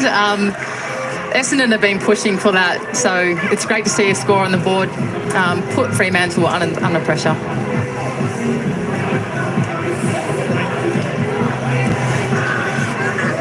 So Alex Morecambe with her first goal in AFLW. Her brother Hamish told me this morning that he taught her everything she knows about footy, kicking the ball in the backyard when they were kids. So Sam, the older brother, was off at boarding school. Dad was working on the farm, and Alex and Hamish have kicked a kick in the backyard. And Hamish, a very good footballer at local level around Ballarat and Bendigo, and Alex plying her trade on the big stage. They need a few more. They've got it back to 13 points. Couple of minutes before three-quarter time. Prasparkas goes the fend off, the don't argue. Nanscorn. And the impressive youngster, Gaylor, she's got a beautiful left foot on her. O'Driscoll fumbles, opens the door for Bannister to tackle her, spins her in a 360, in fact spun her twice. Umpire says we'll ball it up. Back to back would bring some life for the grandstand. Prasparkas, she's definitely lifting. It's a free kick. Is it for high? Prasparkas has got it. She puts it into space and she lays it on the chest of Sophie McDonald. Alexander, rather. Sophie Alexander. 6 goals in her 11 games last year. Key forward. And her first real look at it today. To make it a 7-point ball game just before three-quarter time, directly in front. It's a poster.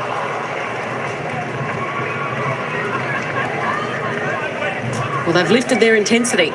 They certainly have, and you want the footy in Prasparkas' hands. That's exactly what she does. She puts it into space, reads it well, and Alexander just runs through that. It's a great connecting. Importantly, Kirby, they've got a sniff here, the Bombers, and they're piling a little bit more pressure on from the kick out as well. Walker's hunting the footy. Aisling McCarthy has walked across the line. So they've got a bit of a spark here to head toward three-quarter time with Essendon. Can they force their way back into this game in a big way? Dockers kicked 4 goals in that second term. Bombers got one late.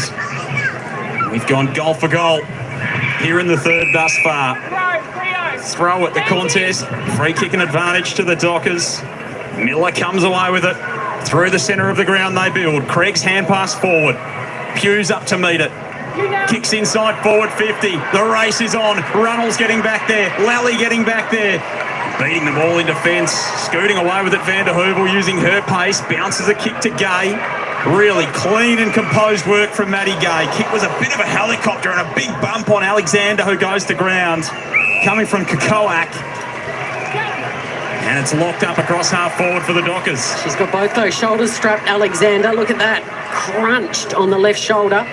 Bounces off Prasparkas's boot to Kane. Back to Maddie. Oh, she's tackled or slipped as she got the kick away. That's not the first time she's slipped today. High ball under the pump here. The defence for the Dons. Gamble does well to hold it in.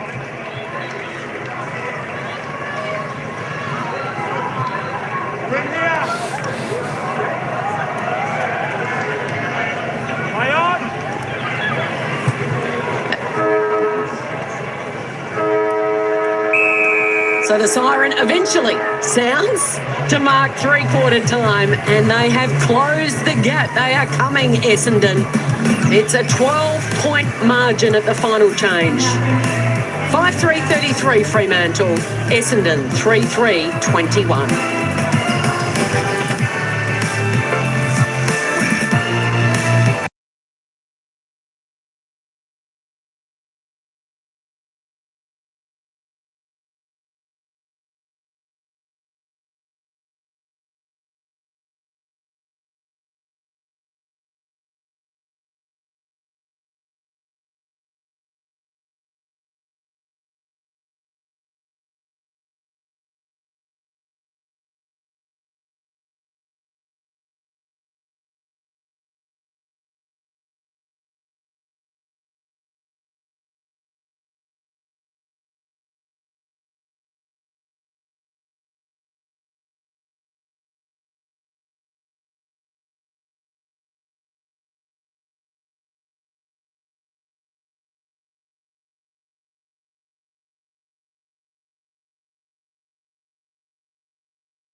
WA got us in the last 10, so we need to make sure we are on. We want to be a consistent team that plays across 4 quarters. It is absolutely crucial.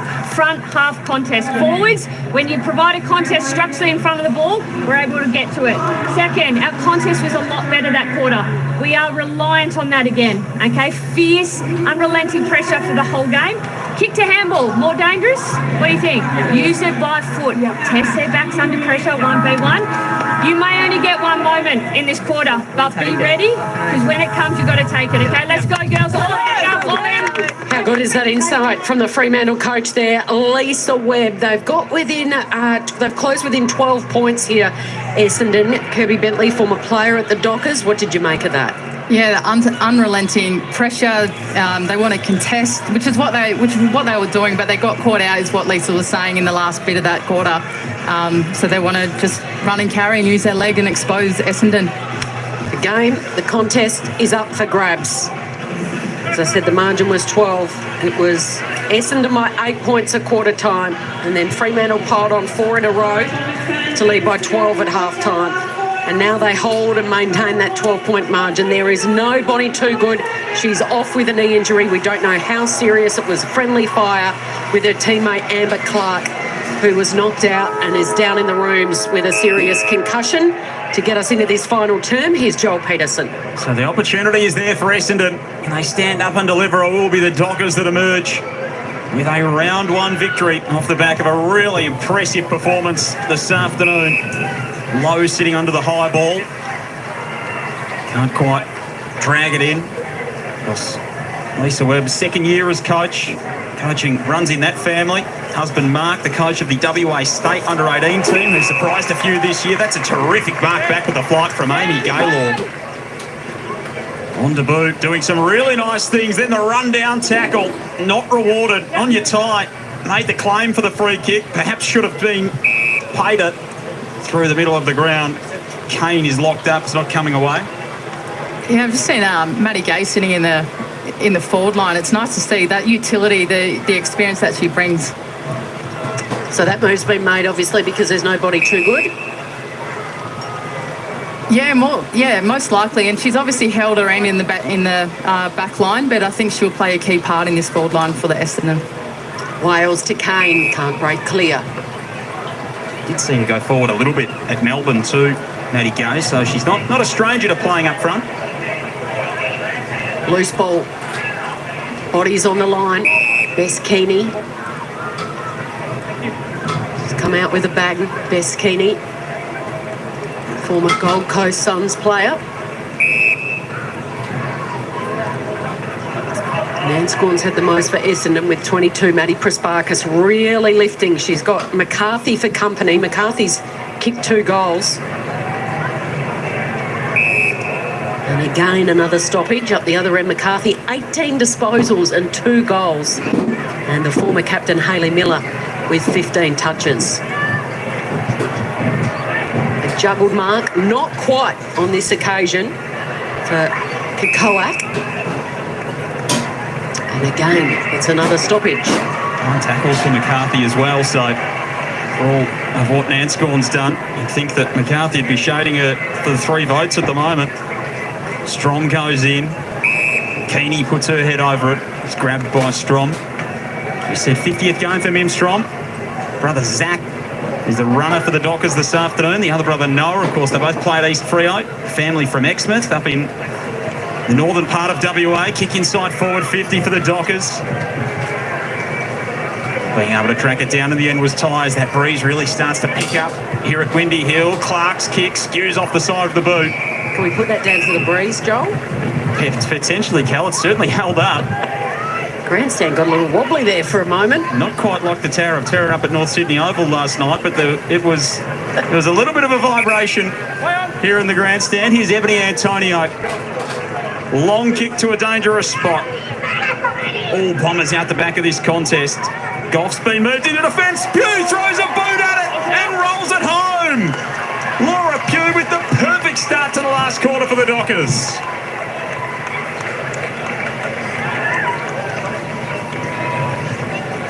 Opportunity knocks for Laura Pugh. So both of the normal defenders that they've thrown up forward, Kirby, have kicked goals. It's been a move that's paid dividends for Lisa Webb. Yeah, and good on her for just tucking her toe in and being able to kick that goal. But Essendon looked like they had the numbers just then. I'm not sure what quite happened.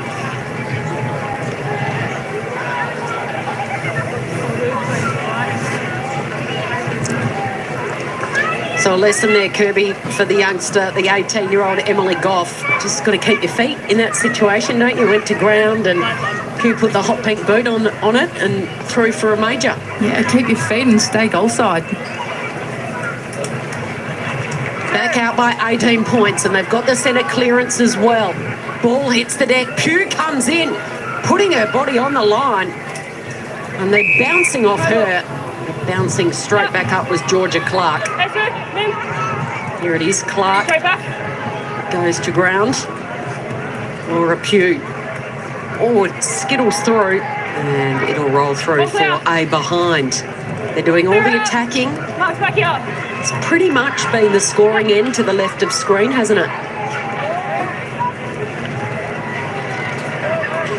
Bombers with the only goals at that end in the first term. Freya with 4 in the second term. Bombers kicking 1 to that end in the third, and now Freya with the first here in the last. I think it's 7 to the left and 2 to the right, so we're onto something, Joel, if our maths is right. It's been a decisive edge. I wouldn't say the maths in my part is often right, Cal, but that's okay. So Strom takes the intercept for the Dockers. Lovely placing kick to half forward. Newton. Short to McCarthy, who's been terrific on debut. Former Eagle and the crosstown rivals. Off to Runnels. High kick inside the forward 50. The pack converges on it.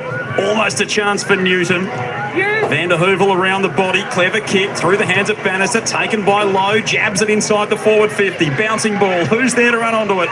Keeney attacks it with some vigour. And then drags it back in. Tackled by Ty. And Ray Chamberlain says, mine.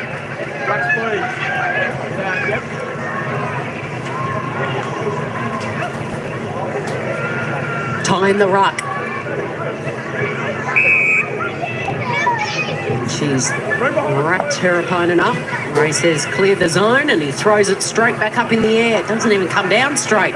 It's so blustery out there. Keeney at ground level. A couple of Dockers set upon her. Ebony Antonio's had a bit of a quiet afternoon, just the 2 disposals. First game back after injuring her knee last year. She had an operation for a PCL, not the ACL. Plenty of times on the sidelines.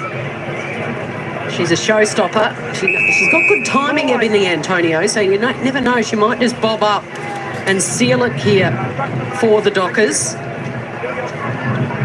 Another ball up directly in front. Pugh in the ruck. She's doing it all. And there's some tired bodies out there. Taxing afternoon in the wind here in Melbourne's inner north. Dockers locking it inside the forward 50. Pugh again nominates for the ruck. Matilda Dyke making her way to the front of the pack. Premiership play with Claremont a couple of seasons though is Dyke.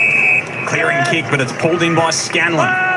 In a good spot to set up another Dockers attack. Low chaos ball to the top of the goal square. Pugh was there around the body looking for Ty. Keeps it in front of herself. 2 to beat.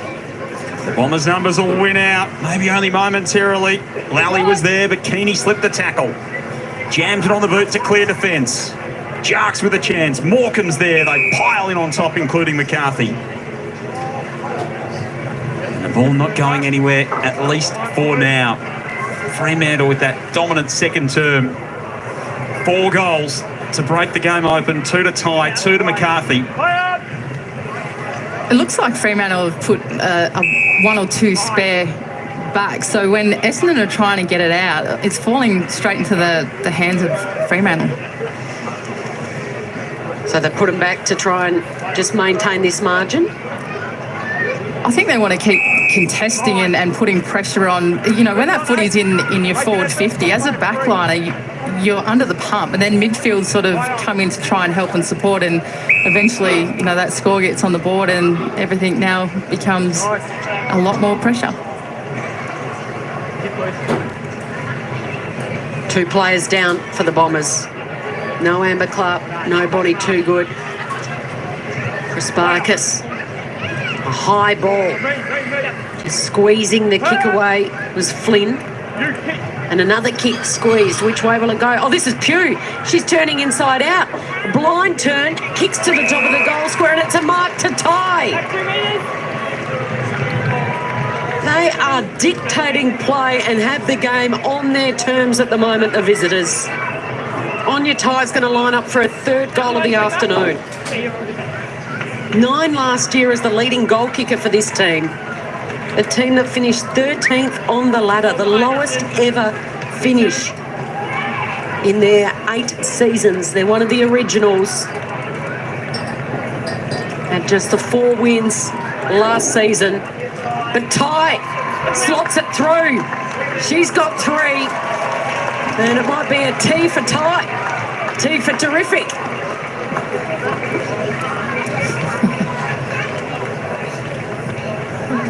So this is disappointing for Essendon, really, isn't it, Kirby? I mean, any chance where he is seeing that they can maybe get themselves back into it? Margin now 25. It is. They're up against it. Like you say, they've lost their captain, they've lost their teammates, and it's hard to sort of bounce back with, but they need to keep running, they need to keep moving, they need to run and carry and get around each other.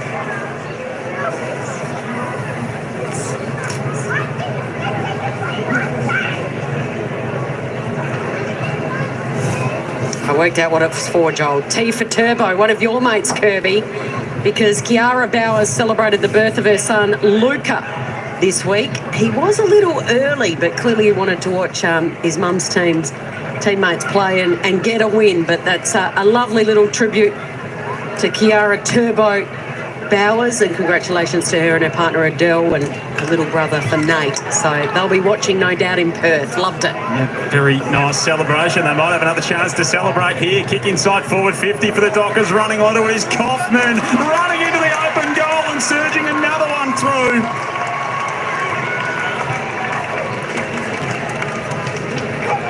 And this is quite the performance that Freo have put on here in this second half. Margin out to a game-high 31, Kirby.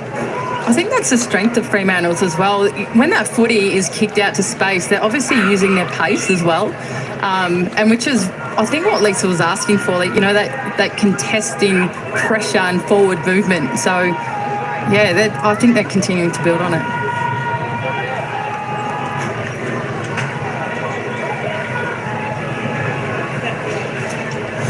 So 3 goals to none to start this final term. And they've just cranked up the speed dial, and the home team haven't been able to go with them. Essendon had the lead when that huge collision happened. It was friendly fire between Bonnie Too Good and Amber Clark. Play was paused. Amber Clark was stretched from the field, and Bonnie Too Good tears as she emerged out onto the ground to start the second half. Emotional with a knee injury, a knock to the knee. We'll find out in the coming days just how serious it is, but it's taken the wind out of Windy Hill, so to speak. There's Bonnie. The last thing Essendon fans want to see, a breakout year. She emerged as a genuine superstar of the comp last season. Yeah, she's an incredible player and has a huge impact on the game, but not only in the game, our Essendon Football Club as a captain as well. So it's devastating, and we'll see what happens in the next few days. Strom out of the right. They're just unstoppable now. Guess whose hands it's in? The Irish woman. Anya Ty, lining up for her 4th.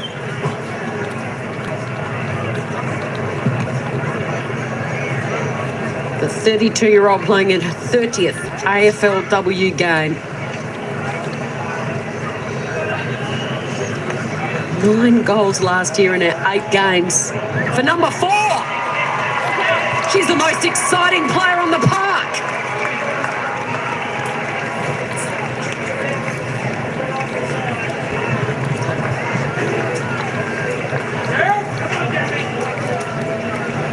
Quite the display from Anya Ty, Kirby. 4 goals, all coming after quarter time to equal her career high.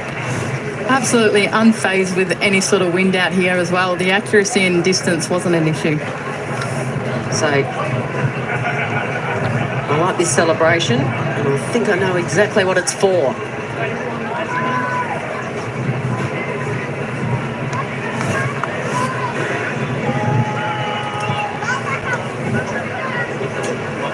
So 4 majors for Anya Tai, and look at this celebration. Mim Strom, the tap ruck, playing her 50th game, and that's a little tribute to Mim Strom, her teammate, to say, we love you and your work that you do as a tap ruck. Forget hot ball, Cal. This is dock ball.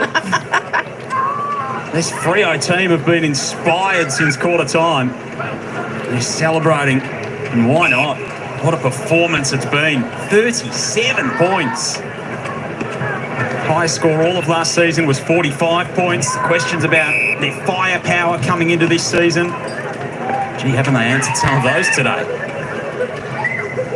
Lisa Webb, you'd absolutely love what you've seen so far. Antonio puts the head over it. It's been probably a lot more than we expected coming into the game, Kirby. Yeah, I like what she's done as well. She's not afraid to move players around, and you know that's the great thing about this game.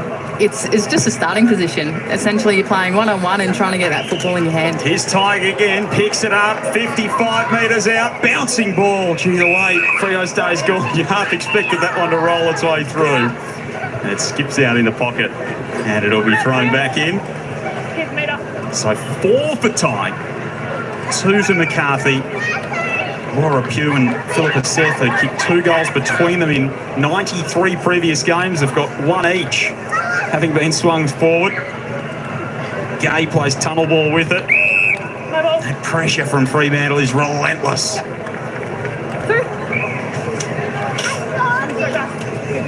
Fantastic in that area of the contest. Chance for Wales, who was holding it out like she was serving up a platter for Sparkus. Now McCarthy bullocks her way through. Craig backpedaling. O'Sullivan likewise. Great tackle from Bannister, and it's rewarded for the Bombers. And it's been a really nice return from Daria Bannister, Kirby.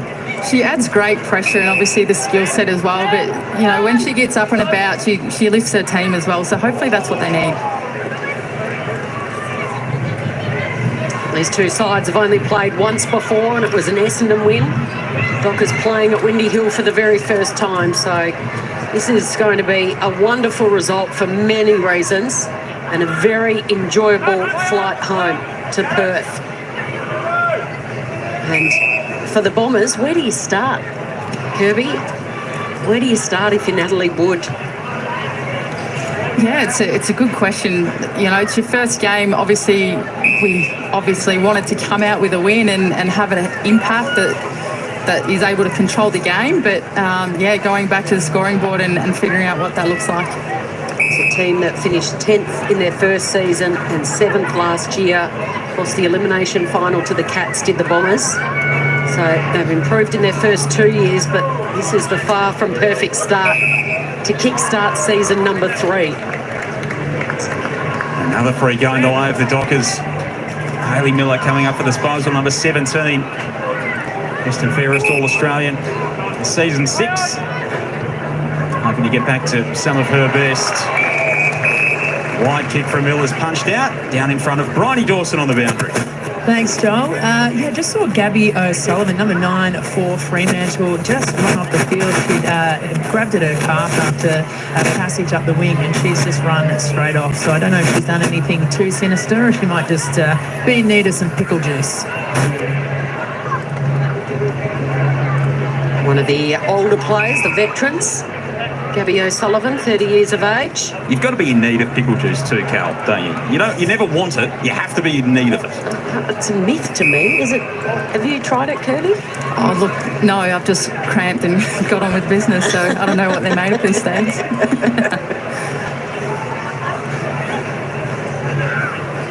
So, footy on the hill. They had the slogan, "Fill the Hill," for Windy Hill here today, and there's some fans in the sunshine. But it hasn't been the perfect start that they would have wanted to see. Is that a falcon from Ty? She's doing it everywhere, doing everything. As the quick hurried kick comes in from Mulholland. Flicking it was Craig. Umpire picks out a free kick. And it's going the way of the Dockers. And 50 to Runnels. Come through. So Ellie Runnels is going to just walk to the goal line from Yarrawonga in Victoria's northeast. Red line. And pop another one through for the Dockers. So the ball not going back as appropriate there. From Matilda Dyke. Yeah, Matilda Dyke. And Runnels pops it through to the school end. And the Dockers have schooled the Bombers here at Windy Hill today.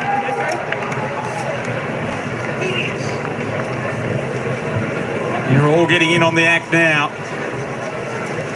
It's so difficult for a backline when that foot is coming in hot and, you know, you're running towards goal, but you're also chasing as a backliner. It's the last thing that you want. So Fremantle seem to be doing it and doing it very well. Essendon need to make an adjustment. They need to do something about that.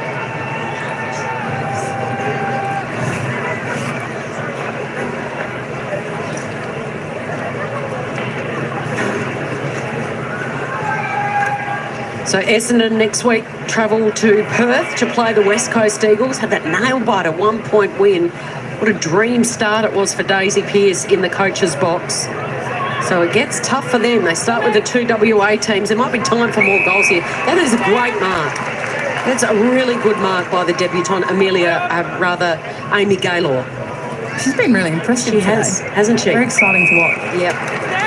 12 months ago, she was told she'd done her ACL. She went in for surgery, and she thought, oh no, my first year was done and dusted, woke up. And they said, you know what? It wasn't an ACL. It was just a couple of other little things, and we fixed it up, and you're right to go. So it's a nice way to wake up. That's good news. After surgery.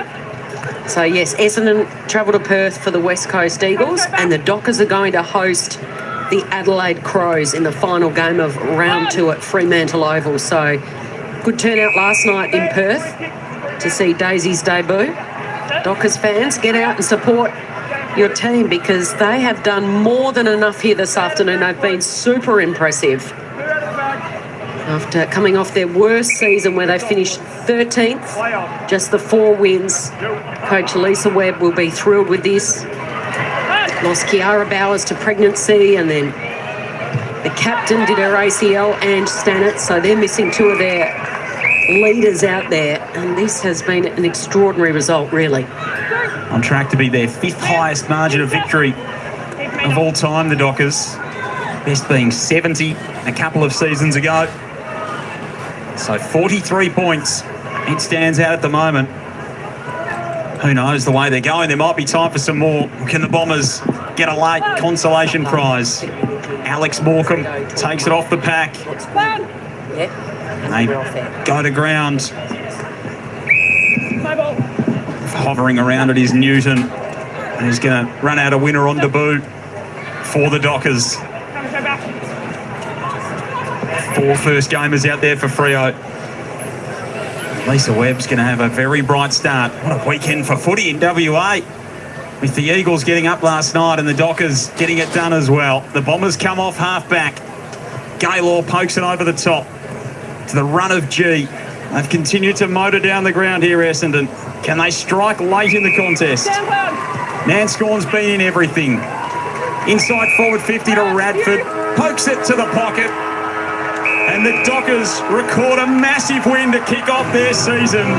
They come to Windy Hill and bury the Bombers by 43.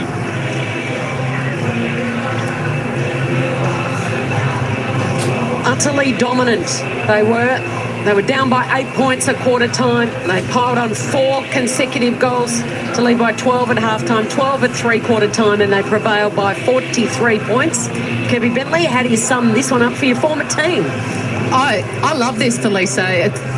Former player turned coach, obviously has asked a lot of her team, and they've delivered today, and it's exciting for West Australian footy as well. And Eagles winning yesterday, today with the Dockers. Certainly was, and it's devastating for Bonnie Toogood. We have our fingers crossed that everything is going to be okay. We'll see her again in the season.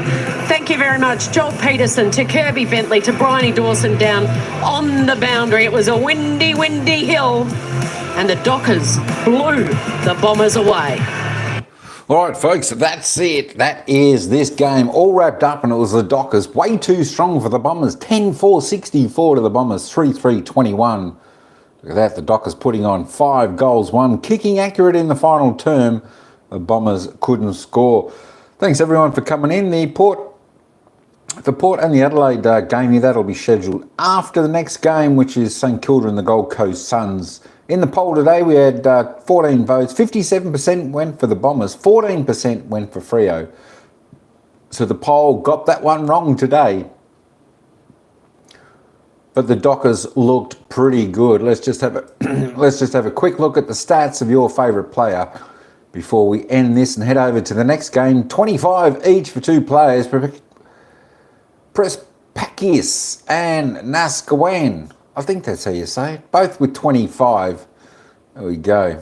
For the Bombers, and McCarthy next best, 23 for the Fremantle Dockers. It was a good game, exciting game to watch, especially if you're a Fremantle Dockers supporter. You can cheer on your women football team to see if they can get the job done. But a win is a great way to start off the season for them. Absolutely fantastic. There are the stats for your players in this game. Let's just check out the goal scorers. Look at that. Ain Tai, 4 goals. Great job. 15 disposals, 12 kicks. Kicked 4 goals, 1.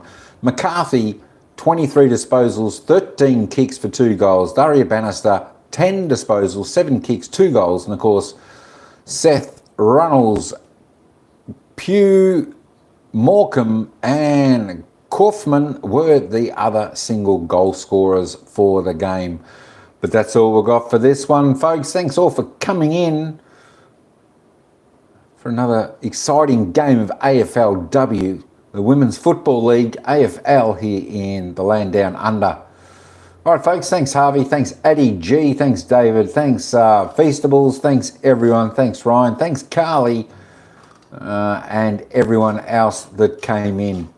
But until next time, ciao for now.